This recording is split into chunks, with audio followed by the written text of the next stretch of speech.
माणसाला प्राप्त होत असतो, अशा या मनुष्य जन्माचा का नाश करते सांग मला. जगून तरी काय उपयोग आहे मला? बोलण्याचा भावार्थ कारण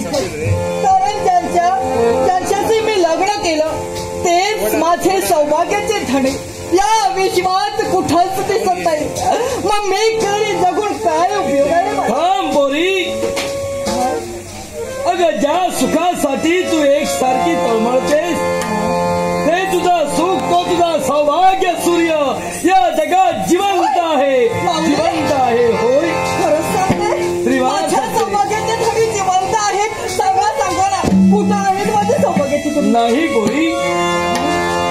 अगं तुझा सौभाग्य सूर्य त्याची आणि तुझी जर का ग्रंथिका व्हायला हवी असेल तर तुला एक दिव्य करावं लागणार आहे.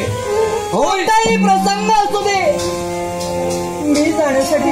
मग ऐक, जर का तुम्हा दोघांची गाठाभेट व्हायला हवी असेल तर या यक्षानं तुला काळ कोठडीत ठेविलंय. त्या यक्षापासून तुझी मुक्तता होणं फार गरजेचं आहे. पण त्या यक्षाचा नाश सहजासहजी शक्य नव्हे.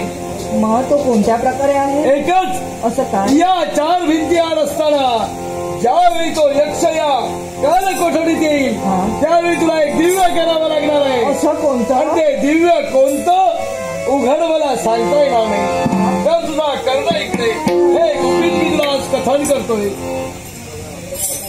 अरे बापरे, म्हणजे असं करायला हवं तर. पोरी जर का अशा तऱ्हेनं तू वर्तन ठेवलं असेल यक्षाचा नाश ठरलेला आहे तेव्हा सावधान, संकट तुझ्या दिशेला येत आहे.